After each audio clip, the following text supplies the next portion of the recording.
ये गिलहरी अब कोई साधारण जानवर नहीं रही थी, ये एक सुपर हीरो बन चुकी थी। वो नीचे झुककर सही मौके का इंतजार करने लगी और जैसे ही गोली हवा में चली वो बिजली की रफ्तार से आगे बढ़ी और छत से गिर रहे आदमी को बचा लिया। हर सुपर हीरो की तरह इसकी शक्तियाँ भी एक हादसे से आई थी। कुछ ही दिन पहले तक ये बस एक आम गिलहरी थी जिसका काम सिर्फ खाना और सोना था, लेकिन उस दिन सब कुछ बदल गया जब एक वैक्यूम क्लीनर ने अचानक उसे अपने अंदर खींच लिया। केली ने पूरी ताकत लगाकर उसे बाहर निकाला, लेकिन तब तक बहुत देर हो चुकी थी। गिलहरी की गर्दन एक तरफ झुक गई थी और वो बिल्कुल शांत हो चुकी थी। ये देखकर केली का दिल बैठ गया। उसने तुरंत उसे बचाने की कोशिश शुरू कर दी। काफी देर की मेहनत के बाद आखिरकार गिलहरी फिर से जिंदा हो गई, लेकिन मौत से वापस आने के बाद वो पहले जैसी नहीं रही थी। वो वैक्यूम क्लीनर एक कंपनी का था जिसका नाम यूलिसिस था, इसलिए फ्लोरा ने उस गिलहरी का नाम भी यूलिसिस रख दिया। केली उसे एक डिब्बे में रखकर घर ले आई। उस रात जब सब सो रहे थे, गिलहरी चुपके से कॉमिक बुक्स पढ़ने लगी। कुछ देर बाद वो नीचे खाने की तलाश में गई। तभी अचानक पीछे से एक रोलर स्केट उसकी तरफ उड़ता हुआ आया,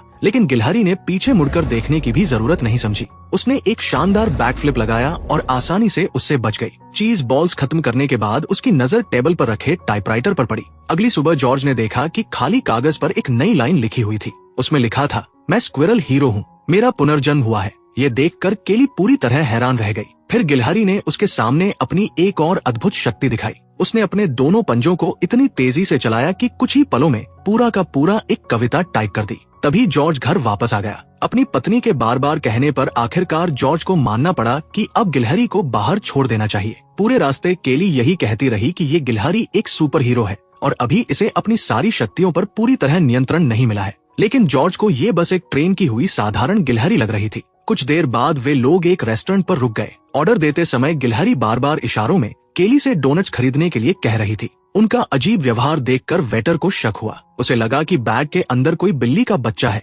इसलिए उसने हाथ अंदर डाल दिया। लेकिन जैसे ही उसने गिलहरी को देखा वो डर गया और डिब्बे को दूर फेंक दिया। उसी पल ऐसा लगा मानो गिलहरी ने उड़ना सीख लिया हो, लेकिन अगले ही सेकंड वह सीधा जाकर कांच की खिड़की से टकरा गई। यह देखकर वेटर ने कांच का एक टुकड़ा उठाया और उसे मारने की कोशिश की। डरी हुई गिलहरी हवा में ऊंची छलांग लगाकर सीधे वेटर के सिर पर जाकर उतरी। तभी एक दूसरा वेटर वहां आता है और यूलिसिस को मारने की कोशिश करता है, लेकिन अचानक यूलिसिस एक सुपर हीरो की तरह वहां से उड़ जाता है। ये देखकर जॉर्ज पूरी तरह हैरान रह जाता है। वो तुरंत फ्लोरा और यूलिसिस को रेस्टोरेंट से बाहर ले जाता है, क्योंकि यूलिसिस ने पूरे रेस्टोरेंट में तबाही मचा दी थी। अब जॉर्ज को भी मानना पड़ता है कि यूलिसिस कोई साधारण गिलहरी नहीं बल्कि सच में एक सुपर हीरो है। वो अपनी बेटी फ्लोरा की तरह ही उत्साहित हो जाता है। हालांकि उसे इस बात की चिंता भी रहती है कि कहीं यूलिसिस को चोट न लग जाए, इसलिए वह उसे सैंड्रा नाम की एक एनिमल डॉक्टर के पास ले जाता है जो उसी बिल्डिंग में रहती है। जांच करने के बाद सैंड्रा कहती है कि यूलिसिस पूरी तरह फिट है और उसे कोई चोट नहीं लगी। ये सुनकर सब राहत की सांस लेते हैं। फ्लोरा को सुपर हीरोज बेहद पसंद है और उसे सुपर हीरो कॉमिक्स पढ़ना सबसे ज्यादा अच्छा लगता है। दरअसल फ्लोरा के पिता जॉर्ज भी कभी सुपर हीरो कॉमिक्स लिखने की कोशिश कर चुके थे, लेकिन उन्हें कभी सफलता नहीं मिली। जब फ्लोरा छोटी थी तब जॉर्ज उसे अपनी कहानियां सुनाया करते थे। शायद इसी वजह से फ्लोरा के दिमाग में हमेशा सुपर हीरो घूमते रहते हैं। लेकिन फ्लोरा यह भी जानती है कि असली दुनिया में सुपर हीरो नहीं होते। उसे लगता है कि ये दुनिया किसी कॉमिक बुक जैसी नहीं है। सच कहे तो फ्लोरा किसी से भी भावनात्मक रूप से जुड़ी हुई महसूस नहीं करती। उसके कोई दोस्त नहीं है और न ही उसे दोस्त बनाने में दिलचस्पी है। उसकी पूरी दुनिया सिर्फ कॉमिक्स के इर्द गिर्द घूमती है। वो अपनी माँ फिलिस के साथ रहती है। फिलिस एक रोमांस नॉवेल लिखने वाली लेखिका है, लेकिन इन दिनों उसे अपनी नई किताब के लिए कोई नया आइडिया नहीं मिल रहा। सच तो ये है कि जब जॉर्ज कॉमिक्स में सफल नहीं हो पाया तब उसने परिवार छोड़ दिया था। अब जॉर्ज एक सुपरमार्केट में काम करता है, जबकि फिलिस अकेले संघर्ष कर रही है। पहले फिलिस बहुत सफल लेखिका हुआ करती थी और उसने कई अवार्ड्स भी जीते थे। वो अपनी नई किताब लिखने की पूरी कोशिश कर रही है, लेकिन उसे ये बिल्कुल पसंद नहीं कि फ्लोरा हमेशा कॉमिक बुक्स में खोई रहती है। तभी अचानक दरवाजे पर दस्तक होती है। दरवाजा खोलने पर उन्हें पता चलता है कि उनकी पड़ोसी मारिया आई है। मारिया अपने साथ फिलिस और फ्लोरा के लिए घर का बना हुआ खाना लाई थी, लेकिन जैसे ही यूलिसिस को खाने की खुशबू आती है वह भी नीचे आ जाता है। मारिया का भांजा विलियम भी उसके साथ आया हुआ था। तनाव की वजह से विलियम को कुछ समय के लिए अंधापन हो गया था और उसकी नजर कमजोर होने की वजह से उसकी बाकी इंद्रियां बहुत तेज हो चुकी थी। जैसे ही वह घर के अंदर कदम रखता है उसे तुरंत महसूस हो जाता है कि वहाँ उनके अलावा भी कोई मौजूद है। दूसरे शब्दों में कहें तो उसने यूलिसिस की मौजूदगी महसूस कर ली थी। तभी अचानक यूलिसिस फिसल जाता है और सबके सामने आ जाता है। जैसे ही फिलिस उस गिलहरी को देखती है वो तुरंत एक रैकेट उठाकर उसे भगाने और मारने की कोशिश करती है, लेकिन फ्लोरा तुरंत यूलिसिस को उठाती है और बाहर भाग जाती है। विलियम भी उसके पीछे चला जाता है। बाहर फ्लोरा विलियम को सब कुछ बताती है और कहती है यूलिसेस कोई साधारण गिलहरी नहीं है, वो एक सुपर हीरो है, उसे बस अपना मकसद ढूंढना है और फिर तुम उसकी शक्तियां देखकर हैरान रह जाओगे। लेकिन विलियम उसकी बातों पर विश्वास नहीं करता और कहता है कि ये सब बकवास है। फिर भी वो उससे कहता है अगर तुम्हें मेरी मदद चाहिए तो मैं तुम्हारे साथ हूँ। उधर उसी रेस्टोरेंट में जहाँ यूलिसेस ने हंगामा मचाया था, एनिमल कंट्रोल विभाग का एक इंस्पेक्टर मिलर पहुँचता है। मिलर वेट्रेस रीता से उस गिलहरी के बारे में पूछताछ शुरू करता है। वो रीता से कहता है कि उस गिलहरी को रेबीज हो सकता है और इसलिए उसे पकड़ना बेहद जरूरी है। जैसे ही रीता ये सुनती है, वो मीडिया के पास जाकर सबको बताती है कि एक लड़की और उसका पिता उस गिलहरी को रेस्टोरेंट में लेकर आए थे। उन्होंने वहाँ बहुत बड़ा हंगामा किया और उस गिलहरी को रेबीज भी है। देखते ही देखते यूलिसेस की खबर पूरे मीडिया में फैल जाती है। दूसरी तरफ जब फ्लोरा अपने ट्री हाउस में यूलिसेस के साथ होती है, तब विलियम उससे मिलने आता है। फ्लोरा उसे बताती है कि आज यूलिसेस ने बिल्कुल एक सुपर हीरो की तरह व्यवहार किया, लेकिन विलियम अभी भी पूरी तरह विश्वास नहीं करता। तभी अचानक विलियम का पैर फिसल जाता है और वो गिरने वाला होता है, लेकिन उसी समय यूलिसेस तेजी से उसे पकड़कर बचा लेता है। अब विलियम भी मानने लगता है कि यूलिसेस सच में साधारण गिलहरियों से अलग है। इसके बाद फ्लोरा और विलियम यूलिसेस के लिए सुपर हीरो वाले कपड़े खरीदने जाते हैं, लेकिन दुकान के अंदर उन्हें टीवी पर एक इंटरव्यू दिखाई देता है जिसमें इंस्पेक्टर मिलर और रीता ने यूलिसेस के खिलाफ पूरा मामला खड़ा कर दिया था। अब मिलर हर जगह उसे ढूंढने में लगा हुआ था। जैसे ही फ्लोरा ये सब सुनती है, वो तुरंत अपने पिता जॉर्ज के पास जाती है। यूलिसेस की सुपर हीरो जैसी हरकतें देखने के बाद जॉर्ज भी बदल चुका था। अब वो अपनी जिंदगी से खुश नहीं था, उसे काम से छुट्टियां भी नहीं मिल रही थी और वह अपनी बेटी के साथ समय बिताना चाहता था। इसी वजह से जॉर्ज तुरंत अपनी नौकरी छोड़ देता है। फिर फ्लोरा, विलियम और जॉर्ज तीनों मिलकर यूलिसेस को बचाने के मिशन पर निकल पड़ते हैं। दूसरी तरफ मिलर भी हर संभव कोशिश कर रहा था कि वह यूलिसेस को ढूंढ निकाले। सीसीटीवी फुटेज के जरिए मिलर को जॉर्ज की कार दिखाई देती है और लाइसेंस प्लेट नंबर ट्रेस करके वो जॉर्ज का पता निकाल लेता है। दरअसल मिलर पहले बहुत ऊंचे पद पर था, लेकिन एक बार वह पार्क में एक गिलहरी को कंट्रोल करने में नाकाम हो गया था। उसी घटना की वजह से उसका डिमोशन कर दिया गया। तभी से उसे गिलहरियों से नफरत हो गई थी। इस बीच जॉर्ज फ्लोरा और विलियम को अपने घर ले आता है ताकि वे यूलिसेस को एनिमल कंट्रोल वालों से छिपा सके। लेकिन तभी अचानक मिलर दरवाजे पर पहुंच जाता है, क्योंकि वो पहले ही सब कुछ समझ चुका था। जॉर्ज तुरंत फ्लोरा से कहता है यूलिसेस को लेकर सैंड्रा के घर छिप जाओ। उसी समय जब मिलर जॉर्ज से पूछताछ कर रहा होता है, तभी वही पागल बिल्ली अचानक उस पर हमला कर देती है। मिलर बुरी तरह उससे जूझता है, लेकिन किसी तरह वो बिल्ली को काबू में करके आखिरकार उसे एक पिंजरे में बंद कर देता है। इस पूरे हंगामे के दौरान जॉर्ज यूलिसेस और दोनों बच्चों को लेकर अपनी कार में वहां से भाग निकलता है, लेकिन तभी मिलर उन्हें देख लेता है और तुरंत यूलिसेस पर एक ट्रैंक्विलाइजर डार्ट चला देता है। हालांकि वह डार्ट गलती से जॉर्ज के हाथ में लग जाता है। कुछ देर बाद जॉर्ज का हाथ सुन्न होने लगता है। अब मिलर उनकी कार का पीछा कर रहा था और क्योंकि जॉर्ज का हाथ ठीक से काम नहीं कर रहा था, वो गाड़ी को कंट्रोल नहीं कर पा रहा था। तभी यूलिसेस समझ जाता है कि कार का एक्सीडेंट होने वाला है, इसलिए वो तुरंत स्टीयरिंग व्हील पकड़कर उसे मोड़ देता है और सबकी जान बचा लेता है। उधर मिलर उनकी कार से आगे निकल जाता है, लेकिन झाड़ियों और पेड़ों की वजह से वो जॉर्ज की कार को पूरी तरह खो देता है। इसके बाद फ्लोरा यूलिसेस से कहती है तुम्हें मेरे ट्री हाउस में जाना चाहिए। फिर जॉर्ज फ्लोरा को वापस घर ले आता है। घर पर फिलिस बहुत तनाव में होती है, क्योंकि अगले दिन उसका एक बहुत महत्वपूर्ण इंटरव्यू होने वाला था। अखबार का एक पत्रकार उसका इंटरव्यू लेने आने वाला था। अगर इंटरव्यू अच्छा नहीं जाता तो अखबार उसके बारे में गलत बातें छाप सकता था और उसकी नई नॉवल रिलीज होने से पहले ही फ्लॉप हो सकती थी। ये सुनकर जॉर्ज उससे कहता है डरने की कोई जरूरत नहीं है, कल मैं भी तुम्हारे साथ रहूंगा। डिनर के दौरान आखिरकार जॉर्ज हिम्मत जुटाकर फिलिस को सच बता देता है। वो मान लेता है कि उन्होंने कभी यूलिसेस को बाहर नहीं छोड़ा था और वो उससे कहता है कि गिलहरी को घर में रहने दे।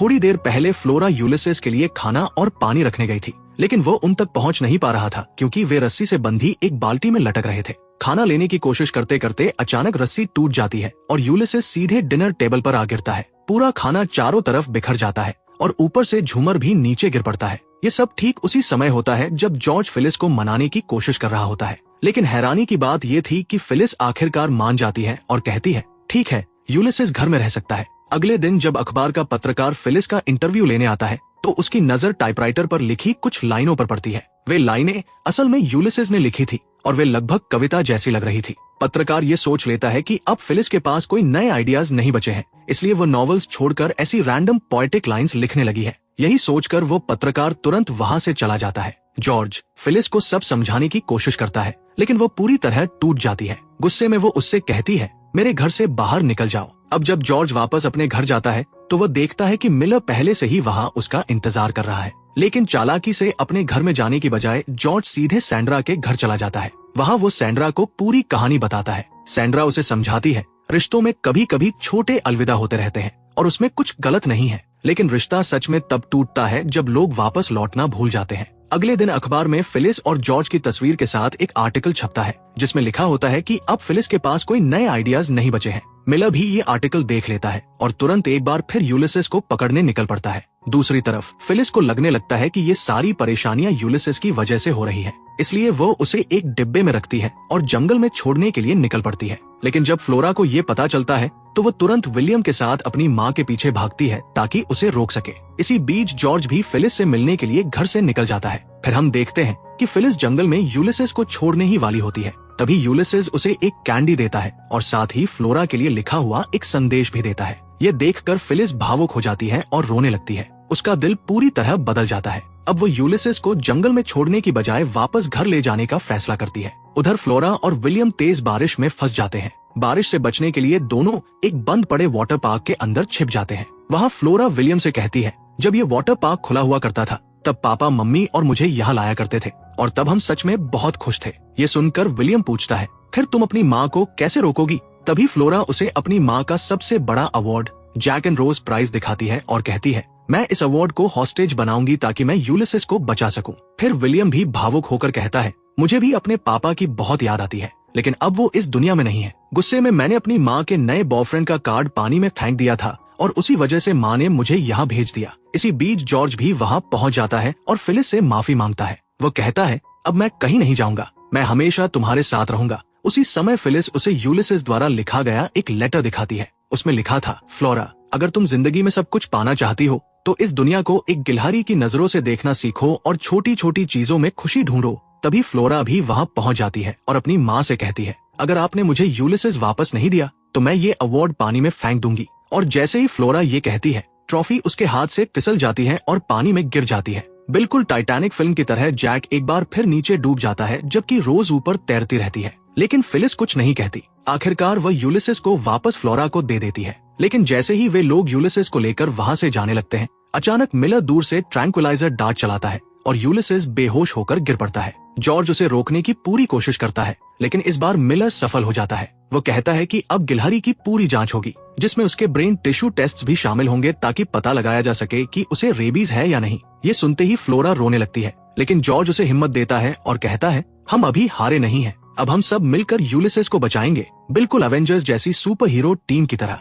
अब सैंड्रा भी उनकी मदद करने के लिए साथ जुड़ जाती है। वह चुपके से सबको अपनी कार में छिपाकर एनिमल कंट्रोल हेडक्वार्टर्स ले जाती है। वहाँ सभी लोग धीरे धीरे अंदर घुसते हैं और यूलिसेस को ढूंढना शुरू करते हैं। लेकिन इसी दौरान मिलर उन्हें देख लेता है। उनसे बचकर निकलने के लिए वे वहाँ बंद सारे जानवरों को आजाद कर देते हैं। गिलहरियां, कुत्ते, बिल्लियां सब बाहर निकल आते हैं। यही वह पल होता है जब अचानक विलियम की आंखों की रोशनी वापस आ जाती है और वो खुशी से चिल्लाने लगता है। लेकिन तभी वही पागल बिल्ली भी आजाद हो जाती है और फिर से मिलर पर हमला कर देती है। जॉर्ज तुरंत यूलिसेस को फ्लोरा और बाकी लोगों के हवाले कर देता है और उन्हें दूसरी तरफ से भागने में मदद करता है। वहीं दूसरी तरफ जॉर्ज खुद मिलर को रोकने के लिए पीछे रुक जाता है। अब छत पर मिलर जॉर्ज का पीछा करता है और उस पर कई ट्रैंक्विलाइजर डार्ट चलाता है। इसकी वजह से जॉर्ज का पूरा शरीर सुन्न होने लगता है और वह छत से गिरने ही वाला होता है। लेकिन ठीक उसी समय यूलिसेस उड़ते हुए आता है और जॉर्ज की जान बचा लेता है। अब आखिरकार सबको यकीन हो जाता है कि हाँ, यूलिसेस सच में एक असली सुपर हीरो है। इसके बाद वे सभी सैंड्रा की कार लेकर जंगल की तरफ जाते हैं, जहाँ पहले से बहुत सारी गिलहरियां रहती हैं। फ्लोरा यूलिसेस से कहती है, अब तुम्हें अपना पर्पस ढूंढना है, तुम्हें लोगों की मदद करनी है, क्योंकि तुम्हारी वजह से ही मम्मी और पापा फिर से एक साथ आ पाए हैं। हम तुम्हें कभी नहीं भूलेंगे। अलविदा कहने के बाद फ्लोरा उसे आजाद कर देती है और यूलिसेस बाकी गिलहरियों के बीच कहीं गायब हो जाता है। उधर मिलर भी उसे पकड़ने के लिए वहाँ पहुँच जाता है, लेकिन इतनी सारी गिलहरियों के बीच वह कभी यूलिसेस को पहचान नहीं पाता और आखिरकार खाली हाथ वापस लौट जाता है। अंत में हम देखते हैं कि जॉर्ज, फ्लोरा और फिलिस तीनों मिलकर एक कॉमिक बुक लिख रहे हैं, जिसमें उनके परिवार और यूलिसेस के पूरे एडवेंचर की कहानी दिखाई गई है। वहीं दूसरी तरफ मिलर अब रीता के साथ रहने लगा है और धीरे धीरे दोनों एक दूसरे को पसंद करने लगते हैं।